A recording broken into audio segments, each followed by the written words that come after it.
Welcome, Julie, to the show. I'm so happy to have you today. How are you?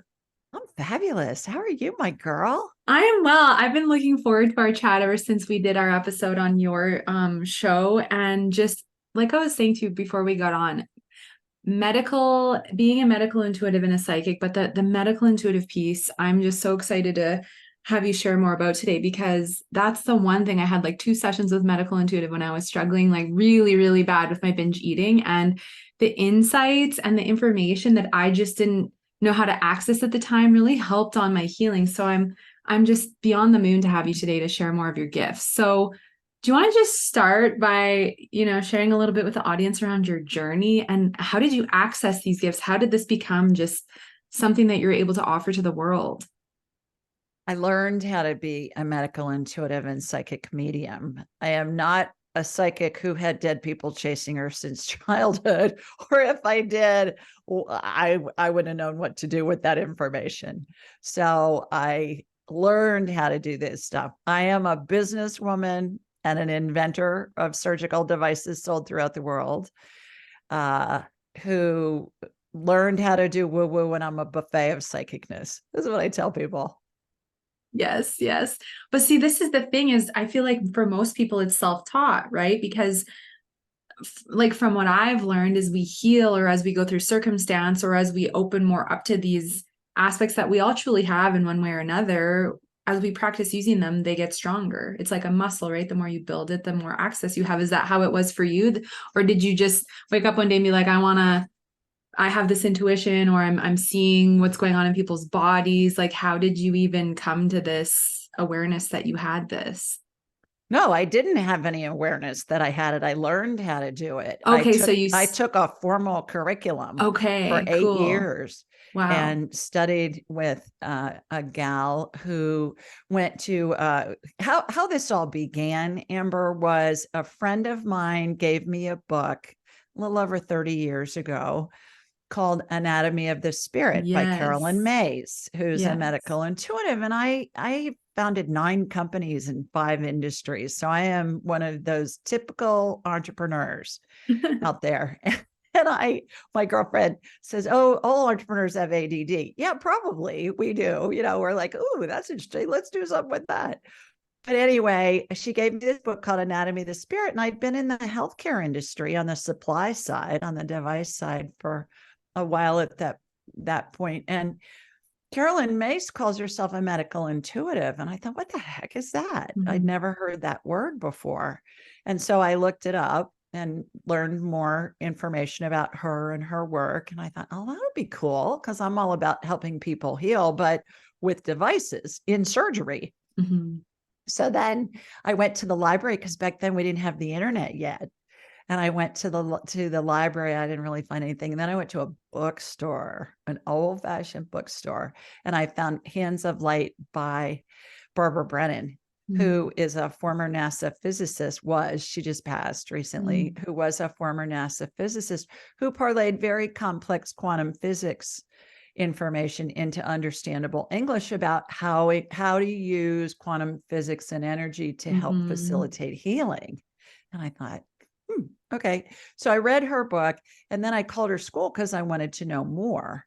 And I said, "Do you have anybody in my area teaching this stuff?" And lo and behold, they did, a graduate of her class. And that's who I studied with. And she's still my mentor and dear friend. Mhm. She's in her 80s now. Wow. And so I learned how to do this stuff. And then certainly over the past 30 years, I've added my own Yeah. nuances and gotten information from spirit on how to do all of this. And what I learned was that once you connect into spirit, you can do all of this stuff. It's not just medical. I talk to dead people, talk to spirits Yeah. attached to bodies, talk to pets, talk to trees, do past life stuff. I can tell how close to death somebody is. I Yeah. can communicate with somebody when they're dying, even if they're not able to talk. So Mhm. all of this, once we connect into spirit, we can do it all. And everybody has the ability. It's Yeah. just learning to develop and enhance it. Right. Yeah. Thank you for sharing that. And it's true as we develop and practice, it gets stronger. And so for those that are not aware, I know it's shared a bit in your bio, but what exactly with being a medical intuitive, you can see into the person's body, you can tap into the energy. What are you helping them with in these sessions? I'm like a human MRI, Amber. Yeah. I connect into somebody energetically. I'm in the Southeast US. I'm in Birmingham, Alabama. You're in Canada. So I'm going to watch a laser beam in my mind's eye. I raise my vibrational level, takes me a nanosecond, turn it on and off. I don't walk around scanning people. Right. I think that's just unethical. Yeah. None of my business. And I don't really want to know. No. Imagine being in a crowd of people and going, oh, that one's got that going on. That one's got that going on. That would be obnoxious. So I'm going to watch a laser beam in my mind's eye, hook into you. And then I'm going to have a hologram of you in my mind's eye. And it'll be as if I'm looking at an X-ray or a CT scan or an MRI. Mm-hmm. Three things happen. Number one, something's identified. Immediately thereafter, there's some type of energetic healing that starts. Can be in the form of something getting added, something getting removed. I watch procedures all the time in my mind's eye that emulate what I saw in surgery for all those years when I was in there developing products, testing prototypes, training surgeons and reps, stuff like that. Sometimes I see healings that utilize methodologies and devices that haven't been invented yet. And regardless of what I'm seeing in my mind's eye, I'm very descriptive with my clients. Or if somebody calls into my show, I have a call-in show every week. Ask Julie Ryan, Thursday night, 8 Eastern. And so it's a blast because people call in and ask me questions. And I connect with people all over the world. But what I found throughout the years of doing this work, Amber, is when I can describe what I'm seeing in my mind's eye, it helps integrate into the person's body if they can envision it as well. Mm-hmm. And the information that I get comes in symbolically. Like I may tell you, okay, your elbow looks like a bowl of whipped cream. You're thinking, what? But what I've learned is that when spirit gives me that information and I convey that to the person with whom I'm working, what it does is we bypass the conscious mind that's saying, oh, that's crazy. That's never going to work. This is a waste of my time. Goes right into the subconscious mind, which works on symbols. And then what happens is the healing integrates into the body. Yeah. So something's identified, there's a healing. I'll make several passes. I'll get a list of what are all the symptoms you want me to check out. But I always go in blind first because I want to see where the energy goes. It's always going to go where it's most needed first. And then we'll just go down your list. And then the third thing that we do, which I believe is the most important part of a healing, is we look at what I call the energy field membrane. Now, that's the container that holds the energy that makes up our body and our spirit. And it reminds me of really thin, stretchy plastic wrap, like you use in your kitchen with leftovers. When there's a tear or a hole in that energy field membrane, there's always an energy leak. Energy leaks precede any kind of medical condition, and they're caused by an emotional event, either in this life or a past life. Could be something simple, like somebody said something that hurt your feelings when you were 3. And we think, well, that's no big deal. We look at that as adults. Well, when you were 3, it was a big deal. Yeah. Or it could be something dramatic. Doesn't matter what it was. Doesn't matter if you remember it. If it's past life, we get information on that. I'll get where it was, when it was, what happened. We'll correlate that with what's going on in your current life. As soon as we illuminate it, it eradicates that energy block, which looks like a little kernel of popcorn to me. Okay.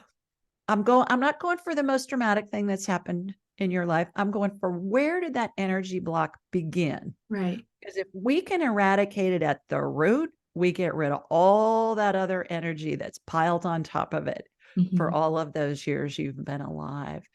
Energy field membrane heals, body goes back to working on full power, helps body heal, helps the body regain and maintain health. Yeah. I have an analogy, man.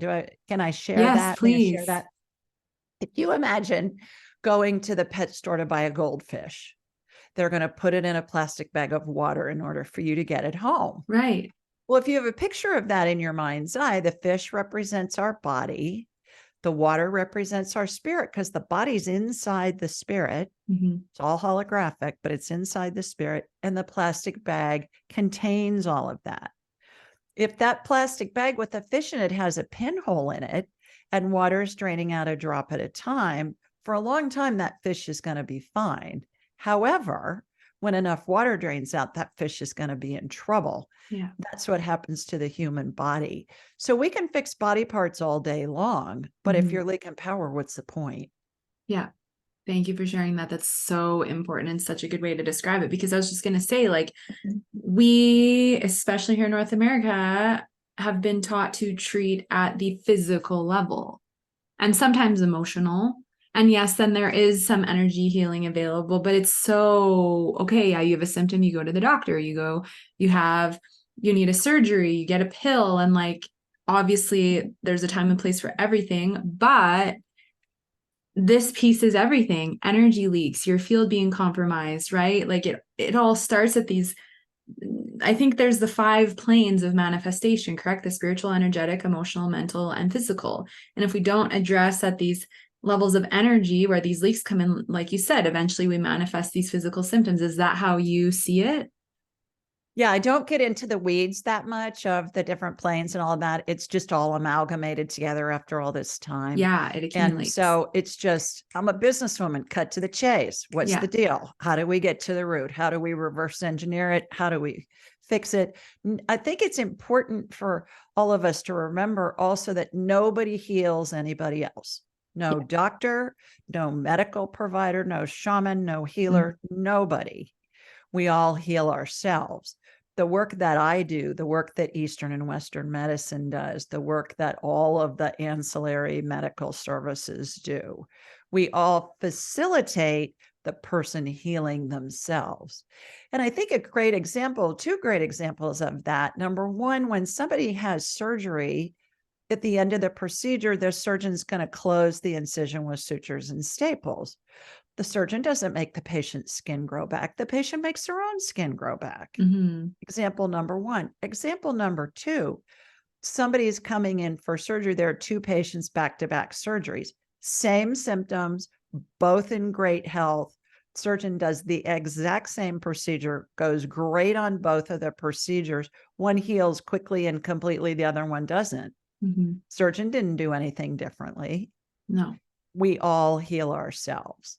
Yeah. But why do you think that isn't encouraged or brought to the forefront? Because I feel like we're really in this place where we're constantly giving our power, going, oh my gosh, I'm going to go see Amber so she can heal me. I'm going to go see Julie because, oh my gosh, you can finally heal me, when it is us. Well, that's what we've been taught, and that's Yeah. the medical model. And there isn't any money for the big Right.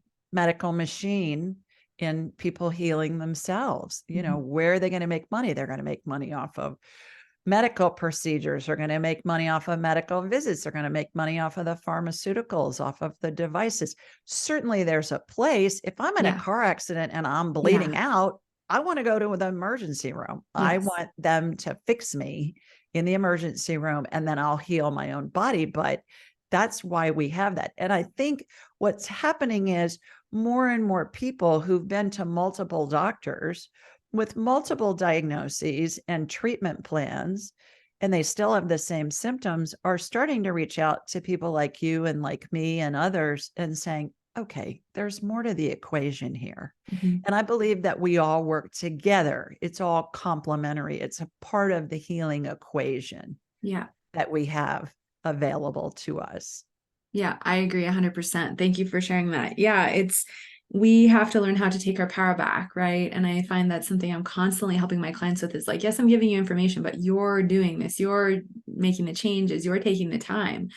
I want to go back to the energy leaks and this membrane for a moment, because this, I'm just like, yes, like I can tap in and feel when I have a tear or a hole or something, like leaking energy. Like, okay, what's going on there? What was that? Is that current, past?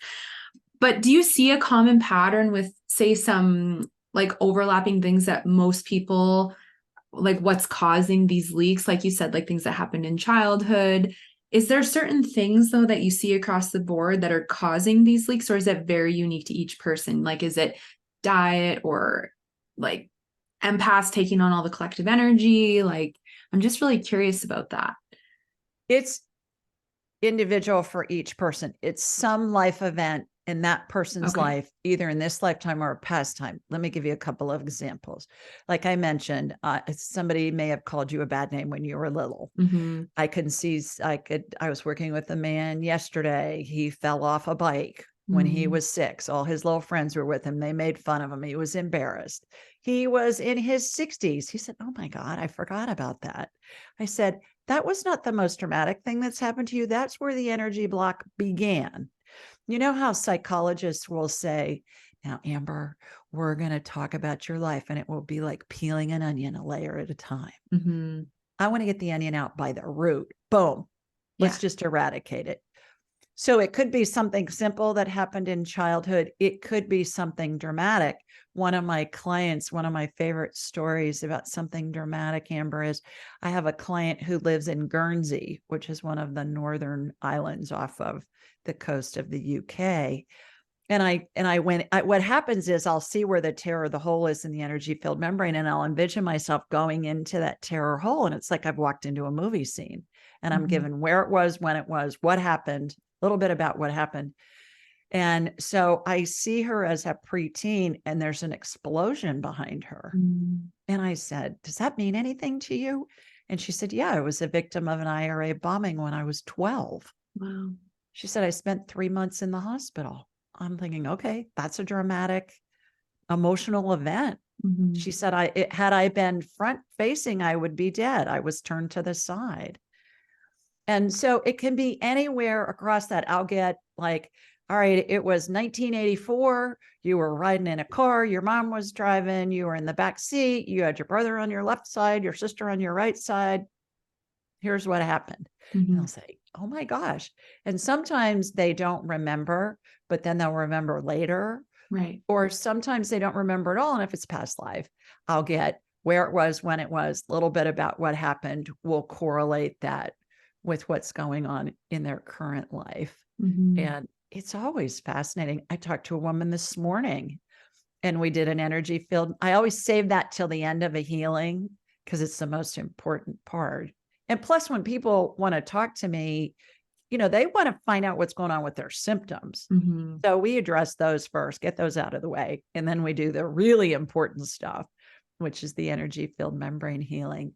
Yeah. And so I was talking with this woman this morning, and I got that she lived, I said, in the area that's now Plymouth, Michigan. I didn't even know if there was a Plymouth, Michigan.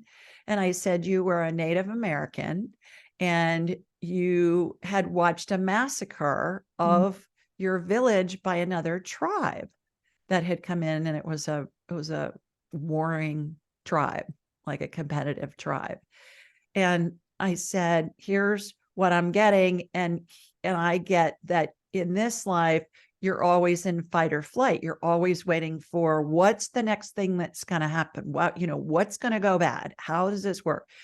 She reeled off probably 5 or 6 different examples of how she's been in that state all of her 72 years. Wow. And I said, "Well, now you know where it comes from." And the interesting thing about past lives, Amber, is what I'll see is that we all come in with scripts and subscripts of things we want to explore and experience. And I'll see a semblance of those scripts repeat throughout multiple lifetimes. Different time, different place, different gender, different set of circumstances, same basic script. And it's because we can look at the same situations from a different perspective. Right. And I talk in analogies a lot because it gives our human minds a frame of reference for all this woo-woo stuff. And the analogy I use for past lives is, think of Hamlet. How many times has Hamlet been performed since Shakespeare wrote it in 1602? Who knows? But certainly same script, different perspective. Where was it performed? In what language? What was happening in the world in that year? Who performed it? Who was the customer? Who was the director? Same script, different perspective each time. Right.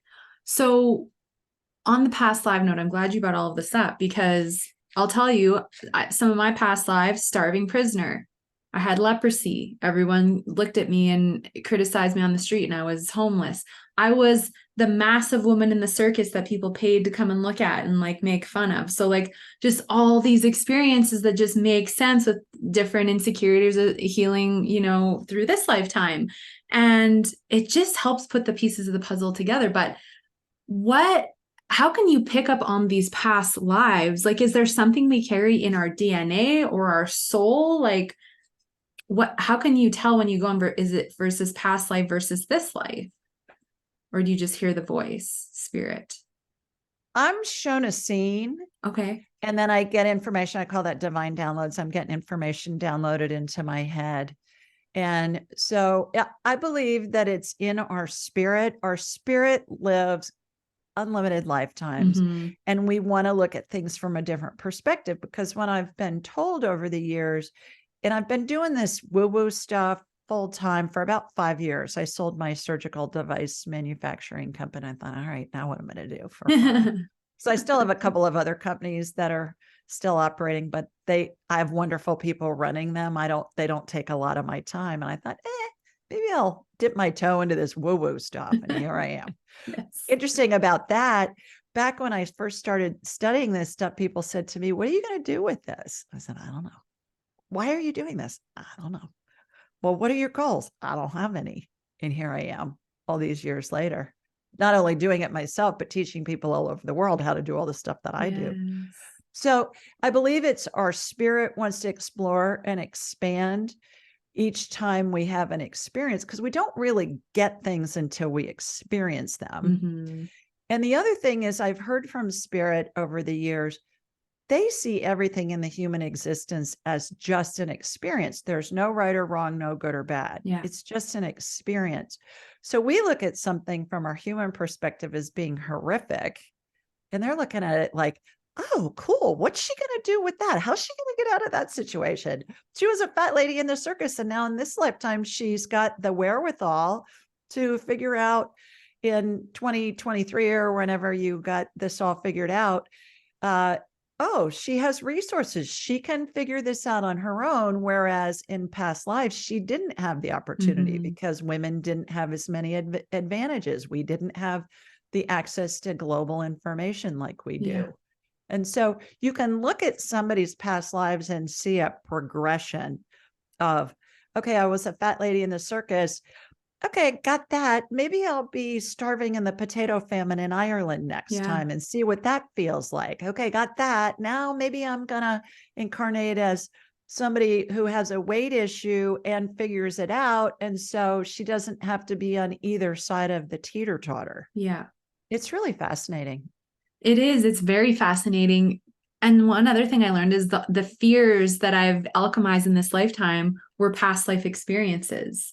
All things so that's interesting too. Do you see that with the people that you work with, that they're like, oh my gosh, I'm so afraid this is going to happen. And then you do their session and it's like, boom, oh, that happened in a past life. Yeah. Well, and the thing about the past lives that's really interesting to me is once we illuminate it, it eradicates that energy block. It's like when you walk into a pitch black room for the first time and you think, oh, this feels creepy because I don't know who or what's in here. And as soon as you flip on the light switch, as soon as you illuminate it, it eradicates the fear because there's nothing to fear. You can see it. Same thing with the past lives. The interesting thing about illuminating that is once they understand this as a false fear, it's fake news. Yeah. They're like, oh yeah. Like this guy this morning, I said, okay. Or it was a woman this morning who had been the Indian in what is now Michigan. And I said, when your anxiety pops up over something that doesn't make sense, you can say, oh, that's when I was an Indian. And it was like the 1200s. Yeah. Oh, that's when I was an Indian in the 1200s in what's now Michigan. And I said, you're going to chuckle. And it just neutralizes it, just gets rid of it. It works beautifully. I love that. And I was curious about that, if that whole process going through that neutralizes the emotion, because it's true. Then you think back on these experiences and you just laugh. And it's nice to have that healing. So with past lives, can you tell when someone is an older soul versus a younger soul through doing these healings? Does that come up at all? It really doesn't. Okay. Everybody's an old soul. Everybody's Yeah. had bazillions of past lives. It cracks me up when people say, well, tell me about my past lives. And I'll say, I'm not going to live long enough to tell you about all your past lives. But, and neither are you for that Yeah. matter. But no, meh. Okay. Fair enough. That's weeds. It's like, who cares? What's it matter? In Right. heaven, there's no hierarchy. There's no, okay, well, I'm better than you because I've lived more past lives. No. It's just, do you want to come back? Do you want to come back? And do you want to create something new? They see this as fun. Right. Yes. And we look Yes. at, and the first time I heard that, I thought, fun? These people that suffer, what's fun about that? Right. And at the same time, everything that we go through in life is benefiting us in some way. Yes. And even if we can't figure out what it is at the moment, most people that have been through some kind of drama or trauma or both will say, once they're on the other side of it, oh my gosh, that was awful going through it. But at the same time, I'm really glad I went through it because here's what I've been able to create out of it, or Yeah. here's what I realized, or here's how it's affected me in a positive way. Totally. And I even just look back on what I've gone through, and I'm sure anything you have too. It's like, wow, there's always a silver lining. Something better always happens on the other side of it. Right. And it's like, why did I spend so long in resistance or procrastination or avoiding when, wow, I finally surrendered to this thing and it's so beautiful. Right. Like, so I totally agree that, there's always miracles on the other side if we're willing to open our perspective and our mind. So, one of the things that I had wanted to talk about is connecting with those that have passed over to the other side. We all have a friend, a loved one, or someone that we've known that is there now. And I feel like we're not necessarily like taught, like it's like death. When you hear the word death and you don't know any better, you think that, well, this is it. Once you die, that's it. You're done, and this is it. And of course, like you said, we have bazillions of lives. This isn't it. So in your experience of doing all of these sessions, like, has it taught you and shown you just like how incredible this transition is from being in a body to then just being pure spirit again? Can you talk a bit about that? Absolutely. It's like the ice cube. The ice cube melts. The ice cube can evaporate. The Yeah. water can evaporate. It can rain and then it freezes. It's all still water. It's all Yes. still the same. It's just a different form. And so that's what happens when we die. I get to talk to dead people all the time, pretty Right. much every day with clients. And the stuff they tell us is just remarkable. I always say, you can't make this stuff up. It's just too random. It's a couple of examples that come to mind that are fun that have happened recently. I was talking with a woman earlier this week, and she had lost her mom a few months ago, and she has a 4-year-old daughter. And we were talking with the mom. It's like a conference call. It's like a heavenly Right. conference call. And I'm the interpreter. So Right. the mom's in heaven, the mom's spirit's talking to us. I'm talking, my client's on the phone. That's her daughter. We're talking about the dead mom, the grandma's 4-year-old granddaughter, my client's daughter. And so her mom's talking about the little princess this, the little princess that. And she's showing me this little girl with a toy tiara on her head. And I said, your mom keeps showing me this little girl with a toy tiara on her head and calling her the little princess. And she said, well, that's what my mom called her. And my Yeah. mom bought her that tiara. And she said, my daughter wears it all the time, pretty much every day. And I said, well, there you go. They're always going to show us and tell us things that are going to let us know it's really them with Mm-hmm. whom we're communicating. One of my other favorite stories, and I always tell everybody when they want to talk to a deceased loved one or anyone, we can talk to anybody. Who do you want to talk to? Elvis, Mother Yeah. Teresa, it doesn't matter. We just bring them in. And so this woman, and I always say, okay, first of all, it may make sense to you what they tell us. It may not at the moment. Just be open. And it may be something that hasn't happened yet. Mm-hmm. And so this woman's husband, first of all, she's asking him for advice. Should she sell the house? Right. Yes, she needs to sell the house, but she's got a plumbing issue and she's going to need to get that first before she lists the house. And she started laughing. And I said, what? And she said, I had a neighbor over here last night because my grass is flooding in this one area. And I think I probably have a water main leak. I said, well, there you go. He wants you to get that fixed. The same deceased husband's spirit said, when she said, can you send me a sign? She was kind of distraught. She says, he hasn't sent me any signs. I don't feel him around me. I just don't think he's around me. And I said, can you send her a sign? And he said, yeah, look for the peacock. She said, look for the peacock. I live in Boston. We don't have peacocks here. I said, just look for the peacock, but be open to where you're going to find it. It may be, I don't know that you're going to see a live one, but you may see one on TV, in a movie, on an ad, whatever. Mhm.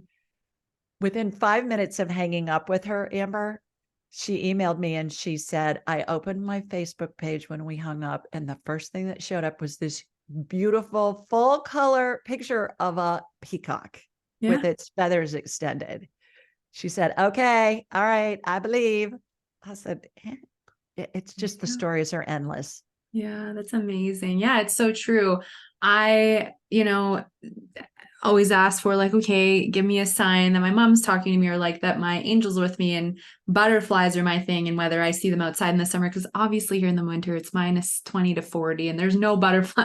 Right. And so I'll like open up my computer and the back screen all of a sudden is butterflies, or on your phone, or there's a photo somewhere. Like it just, the symbology and just letting go of how it's going to show up, right? It always does. And we're always getting these signs, whether it's symbols or numbers, right? Like so many different things. And so I love that you share those examples, because, if we weren't a believer before, we're believers through having those experiences, aren't we? That our loved Well, ones are with us. and it goes back into that symbol thing, like with the healings, right? They're bypassing our conscious mind going, oh, that's a Mhm. coincidence. There's no way that can happen. Well, yeah, there's no way that can happen that you see a butterfly when it's freezing cold outside, Yeah. but you do.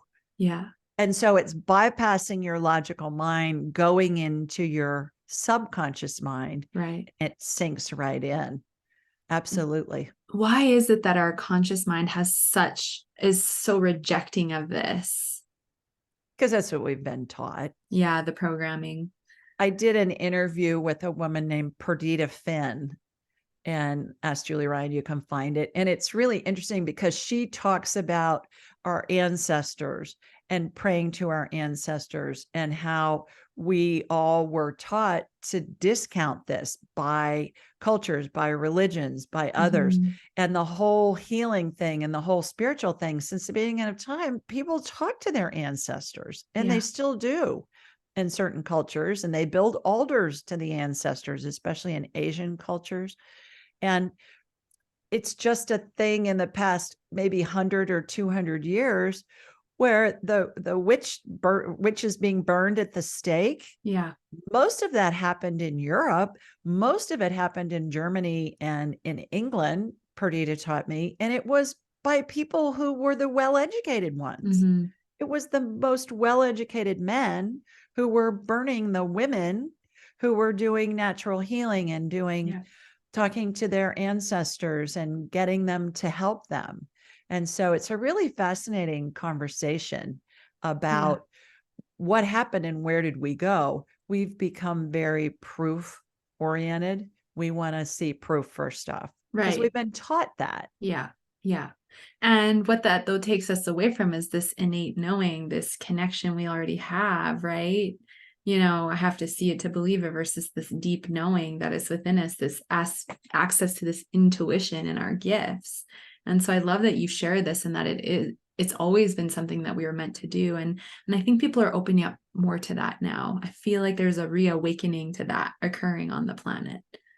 Oh, I agree 100%, because we're taught to think with our minds. If it's not logical, if it doesn't make sense, don't do it. Whereas we all know when we go against what our gut's telling us to do because we've rationalized Yeah. something, most of the time we regret it. Yeah. And so think about back to controlling the masses, Totally. cultures, governments, religions. you can't make that decision for yourself. You need to let me, the person who's in power, tell you what to do, because then it controls the masses with fear. We just saw this with the pandemic. Totally, 100%. Yeah, big time. And now people are reawakening to their power and their sovereignty and going, no, I'm not going to comply to you and your idea. Like that doesn't feel right. I'm going to do this my way. Right. And people are like creating their own realities again and becoming more self-sufficient in many ways, which is very exciting and empowering to see. I think that, I don't know if you see this coming into your practice. I'm sure that you do, but do you feel that because of this, kind of collective awakening that's going on in the planet, this ascension, you can call it, that people are coming to you and do you feel like they're upgrading more quickly? Are they shifting more quickly than they used to? Or do you just see across the board that as soon as you go in and you address that membrane, right, and identify what's going on with their symptoms, that the shift just happens quite quickly? Most people that come to me already have one foot in this woo-woo stuff. Figured, yeah. And so when I have somebody for an hour in a consult, we'll normally do multiple things. We'll do medical, we'll do past lives, we'll talk to deceased loved ones, maybe scan their pet. I'm talking fast. We're blowing through as much stuff as we can cram into that hour together. When people call my show, they can ask a question, and it can be on a multitude of topics, any of those topics, other ones. Every once in a while, I'll have somebody. I had a woman call into my show last night. She said, my sister's coming to your training in Atlanta in November. And she said, but I'm a skeptic. I don't believe any of this stuff. And she said, however, I've had these medical symptoms for 10 years and no doctor's been able to help me. So what's she doing? It's causing her to branch out just a little bit to talk to somebody who's maybe doing some of this energy stuff. And she said a couple of times, I'm a skeptic. And I said, that's appropriate. I would expect you to be a skeptic. And then I nailed whatever it was that was going on with her. And that will really help people question and say, okay, maybe there's something to this. My own older brother for years just thought I was nuts doing this stuff. Didn't want to hear about it. Didn't want to talk about it. That's fine. I can talk to anybody about anything. And then one day, one of his friends was having surgery. He'd had a stroke. They were removing part of his skull because his brain was swelling. And I get this phone call from him and he says, Tim's had a stroke. Do your thing. I said, okay, do my thing. And so I told him what was going on, and his friend Tim from the operating room, I didn't think he was going to make it out of the operating room, because we can talk about in a minute the 12 phases of transition. This guy was in 11. He was ready to roll. And he gave me information to give his father. They were business partners about some big deal they were closing. And my brother was at the hospital in the waiting room with the family, and he told Tim's dad this information. Jay, my brother, said his face turned white. His dad had to sit down. He said, there's no way you would know that. So little things like that will convince people. And sometimes even when we have lots of things ourselves without going through a medium or a healer or whatever you want to call it, and we'll discount it and we'll think, oh, that's just my imagination. No, it's not. That's you. Yeah. Our heads are big satellite dishes, Amber. They receive and transmit frequencies. Yes. Every spirit has a frequency they keep throughout all their lifetimes. In order to get in touch with them, all you have to do is think of them. Tune your satellite dish head to their channel. Yeah. Whether they've reincarnated a bazillion times or not is irrelevant. Opens a two-way communication. You say something to them, either aloud or in your head, they're going to answer you. Yeah. It's going to feel like a thought in your head. It's going to come in instantly, fast as you can snap your fingers, or before. People say, before? How's that work? Well, time doesn't exist in the spirit world. Time's a human creation. Yes. They've already got our thought before we've even had the opportunity to think it out all the way. Yeah. And they're a lot of times answering us. So that's how that works. That's why you can get in touch with anybody, whether you knew them or not. Right. Yeah, it totally makes sense. And like you said, time is just a human made thing. So it doesn't exist in the spirit realm. So, okay. two things coming up. I definitely want to go through the 12 phases of transition. I'm curious, how do you tap into how much longer someone has in their human life? The 12 phases of transition are what everybody goes through as they're dying, Okay. as they're transitioning. Yeah. And it's a series of events that involves deceased loved ones, spirits, angels, and the spirits of deceased pets. And they're different configurations. When somebody's dying, the spirit exits through the top of the head and holds on to the top of the head like a speech bubble or a cartoon caption bubble, where the cartoon characters' thoughts or words are. And then the maternal spirit closest to the dying person, my mother's deceased, yours is deceased. If we were dying, it would be our mothers that would come in to run the show, which really surprised me. I thought they'd be the guardian angel, or maybe God had like a, like a department in heaven that sent people to help people die. I mean, I didn't know. It's always the closest maternal spirit. If your mom's still alive and your maternal grandmother's still alive, it's going to be your maternal grandmother's mother. It's always on the maternal line. Yeah. They come in first. They run the show. They bring in the angels. They bring in the deceased loved ones. They bring in the pets. And so phase 3, they're angels that have started to show up, big old angels, 7-8 feet tall, big wings, white gowns, barefoot, rope, belt, that kind of thing. They show up, they form a circle with the parents' spirits that are anchoring the circle. It's important to note that that's how angels look like that's what they look like to me. Right. 12 years of Catholic schools, I was taught that's what angels look like. To somebody in an indigenous tribe in the middle of the Amazonian jungle, it may be a ball of purple energy. Who knows? As the person gets closer to death, that circle opens into a horseshoe, eventually a straight line across the foot of the bed. And other spirits of deceased loved ones from all their lifetimes start arriving. I call them the Welcome to Heaven Committee. And they're dressed in period attire. So I may see somebody from the Renaissance age. I may see somebody from the 1960s with go-go boots and mini skirts, looking like Twiggy. Animals are there. Their spirits come in. Pets, dogs, cats, farm animals. I can always tell if somebody has spent time on a farm or somebody else's farm. I'll see cows and horses and chicks and ducks and pigs and stuff like that. That's hilarious.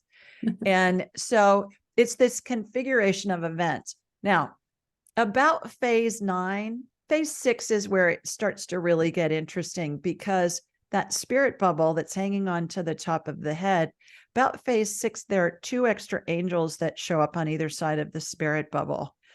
And phase 9, their wings start to move. And it reminds me of a giant owl, very slow, very methodical, silent, and they're just a rhythmic movement. Well, what happens is they form a vortex with the movement of their wings that helps the spirit detach from the body. And there's an upward pull to it. It feels like going through the car wash at the end when they turn the dryer on and sucking all the water off your car. Yeah. And when I was writing my book, Angelic Attendants, I just for kicks did research on owl's wings vortex. Come to find out, there's this thing called the wingtip vortex. That's an aeronautical engineering phenomenon. And there's bazillions of drawings and articles and stuff. Every plane, every jet, every bird, every bug, anything that flies, there's a vortex that forms underneath the wings and causes lift. Wow. Yeah. So that happens. And then phase 12, they're escorted to heaven. Yeah. So it's really fascinating to watch all of this occur. How we can tell how close to death somebody is, what phase are they in? People can go up and back in phases, but when we see somebody that's like 6, 7, 8 over a few days, it's time to bring the family in. Bring the family in, let everybody say goodbye, all of that. another really important thing to remember with this is everybody goes through the 12 phases of transition, regardless of how they die. Right. Whether it's in the case of a homicide or suicide and they die very instantly, remember, time doesn't exist in the spirit world, or they die over days, weeks, months, years. I had a gal call into my show for 2 years. Her dad was in phase 11 for 2 years. Wow. And so it's irrelevant because, again, time doesn't exist in the spirit world. Yeah. Yeah. Thank you so much for breaking all that down and sharing that. I'm sure you've heard of Dolores Ken, and I was watching a video of hers one day where she talks about life after death, and just very resonant, very similar as what you were sharing. And I think if we were really taught this more, that it would just, people wouldn't have such a, I guess it's just the soul experience that each person is choosing to go through, but such a lack mentality with time, right? I love my dad so much, and he's just like, well, I'm 69 now and I only have so much time left. And I'm going, oh my goodness, like maybe here in this body, in this lifetime, but no, like you have, who knows what's gonna, you know what I mean? And you're still good. You've got lots of time, but it's just always interesting to hear people's, right, what they're saying, and how attached we get to that time construct, because we've been so conditioned that you come here once, you're, on this planet, and then that's it. And then what, it just never made sense to me that was what happened. So you breaking this down, I'm sure will be very insightful and reassuring for the listeners, because I think it just lets us know this is just one walk, one party of many, right? And that this is an opportunity.Maybe in this lifetime, we really take all this on and we want to learn this and we want to do this healing, or maybe we go, oh, you guys are a bunch of tinfoil hat wearers, and maybe it's, 100 lifetimes on the road that they finally, open up to it. So planting the seeds is always a great place to start. So you've been mentioning pets and pets passing over, and that you work on pets. You want to talk a little bit about that? Because I think that's incredible. Is it the same or different when you're tapping in? I'd love to answer that question. May I go back to the, how we had this conditioned out of us real fast? Yes. Little children understand this stuff. Yes. And then they have it conditioned out of them. You're right. I've had so many moms over the years say, can you write a book that will help me explain what happens when somebody dies? Because we're at the funeral home for the visitation and we say, well, honey, grandma's in heaven now. Yeah. And little Johnny, who's 3, says, no, mommy, she's up there asleep in that box in the front of the room. Yeah. How do little children know about past lives and know information that can be corroborated with historic information? I had a client recently tell me that her son, who's 4, said, mommy, I just don't want to be away from you. And she said, well, honey, I'm going to be right here when you get home from preschool and everything will be fine. He goes, but mommy, what if something happens? It may take me a really long time to find you in our next life together. He's 4. This kid can't read yet. And then also how little children will say, okay, this spirit comes to visit me in my room. Maybe it's a deceased grandfather or other relative, and he plays trains with me. Well, the grandfather's been gone 20 years before the baby's been born, and the grandfather was really into toy trains. Yeah. So information like that. So I wrote a children's series of books called the Angel Messages books. And what it does is it fosters the communication so that we can have a discussion with our children. And when they're being told, oh, honey, that's just your imagination, or that's not really real, it can start the conversation and we can say, okay, well, tell me about this man who calls himself Charlie, Grandpa Charlie, that comes in your room. And that's the grandfather's name. Tell me about him. What does he look like? What does he do when you play trains? And what it does is it validates the child's experiences, which helps them in countless ways. And at the same time, it helps them not shut down those intuitive capabilities, which those are going to serve them in every area of their life. Yeah, 100%. There's that. It's funny that you bring that up. Yeah. May I interrupt for a moment? I have to share something quickly with you. I had a friend come over once, and her daughter was about 3.5, and she kept going to the staircase, and she kept looking up the stairs. She's like, I'd like to go upstairs. And we're like, oh no, but like we're playing down here. She's like, but my friend just went upstairs, and my friend's like, yeah, she sees, and she's so tapped in. She's like, there must be someone here that she knows. I'm like, oh well, we can go upstairs. But that was just like the right, like again, it's not conditioned out of them yet. And I agree. And everyone has kids, go check out these books, because I think it will do us all a service to help them keep these gifts open. Anyways, let's go to the pets. Pets. Yes. Pets. I talked to somebody this morning, a client this morning, who has a dog that's at the end of life. They don't go through the 12 phases as I envision them for humans, but their spirit does exit out the top of their head and holds on while they're dying. And I communicate, and all my graduates and others, we communicate with the pets. And there are 3 questions I always ask humans, and I ask pets too. Are you ready to go? Are you in pain? What do you need? And they'll tell me. Yeah. Are you ready to go? This dog this morning said yes. Are you in pain? Yes. What do you need? Please euthanize me. Yeah. Pet wanted to be euthanized. And I was talking to my client, and this was her uncle's dog who lived on the other side of the country. And I said, is he agreeable? Is he amenable to euthanizing? And she said, yeah, he's got it all set up. He just hasn't been able to stomach doing it yet. And I said, well, his dog's ready. He's ready to go. Yeah. Families, when a loved one is dying, they're all across the board, Amber. Yeah. They can be like, I'm just ready to go. I just need clearance to go, to I need everybody to let me know that it's okay to go, to can you bring me chocolate, to can you bring me a blanket, to I mean, the stories are endless. I was working with a family, and the husband was dying. They were in Athens, Greece. And so the husband was in a coma. He wasn't able to communicate, and he wanted to see his sister. So I'm on the phone with his wife, and I said, he wants to see his sister. Does he have a sister? Yes. Can you have her come over? And she said, well, she lives in Australia. I said, get her on the Zoom, get her on a FaceTime, do something. They did. And then he passed a few hours later. So my favorite story is a dentist who was in his, I think, probably mid-90s. And he was in a coma. They took him off the ventilator. They thought he'd go. 2 weeks later, he's still hanging around, unconscious, but breathing on his own. So my friend is calling me going, what the heck? What does he need? Because by that point, everybody's said their goodbyes. Everybody's exhausted. They're just ready for him to go. And so he kept telling me that he wanted her to file his quarterly estimated taxes. Oh, wow. She said, what? She said, oh, for God's sakes, that's the last thing on my mind. I said, okay. So one day she called after 2 weeks of this, and she said, for God's sakes, what does he need? I said, he wants you to file his quarterly estimated taxes.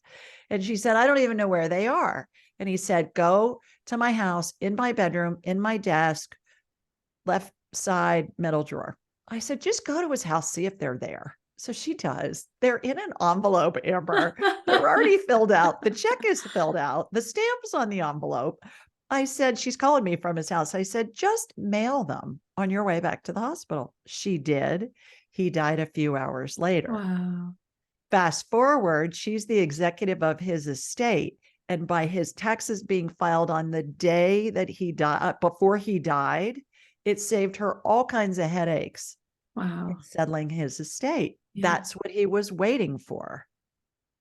So it can be all across the board, and the stories are just endless, and they're so much fun. Oh my gosh, it is. What an experience. I'm so glad that you decided to dive into this and like step into the woo and like, complete some of the other things you were doing to immerse yourself in this to help others. It's just, I feel like I could just have you tell stories for hours, because it's just so reassuring, and so much completion can occur when we tap into these realms and explore these areas, right? So is there anything else you want to share? Of course, we'll get you to share where people can find you and all that good stuff, but is there any other insights or sharing for the audience? Yeah, anybody that wants a copy of my book, Angelic Yes, Attendants, see, I'm like a game show I host. love What it. really happens as we transition from this life into the next, we're all going to die at some Yeah. point, and we're all going to lose loved ones. So it's got graphics in it, all of that. By the way, the graphics are on my website, Mhm. askjulieryan.com, free download. You can go get it, download a chart if you have somebody who's at the end of their lives. But anybody that wants a copy of Angelic Attendants for free, just go to julieryangift.com. Julie, Julae, Ryan, Ryan, gift, GIFT.com. And put in your email address and we'll send you a link for a free digital and audiobook download. In the notes, just put, hey, saw you on Amber's show, love a free copy of your book, and we'll be delighted to send it to you. I do trainings, I do private sessions, my call-in shows every Thursday night at 8 Eastern, 7 Central, 5 Pacific. And that's a blast because I never know who's going to call. I never know what they're going to ask, and I never know what spirit's going to say. So Right. we did show 388 last night. Wow. There's a bunch of them. And people tell me all the time they just feel better when they listen to it because the vibe is so high because I'm bebopping around the world answering questions and scanning people and doing things like that. So it's really fun. That's amazing. And thank you for offering the book. I think it's going to help a lot of people to have that insight. Is there anything else you want to share where people can find you? Everything's on the website, I assume, for Yeah. booking sessions or finding the show, your podcast. Podcasts everywhere you download podcasts and on YouTube. We're also on Alexa. Everything's at askjulieryan.com. Amazing. Thank you so much for being here. It is a pleasure and honor to host you. I'm so excited. I feel like there's so many other things I could ask you. Maybe we'll have to have a round two at some point if you're open.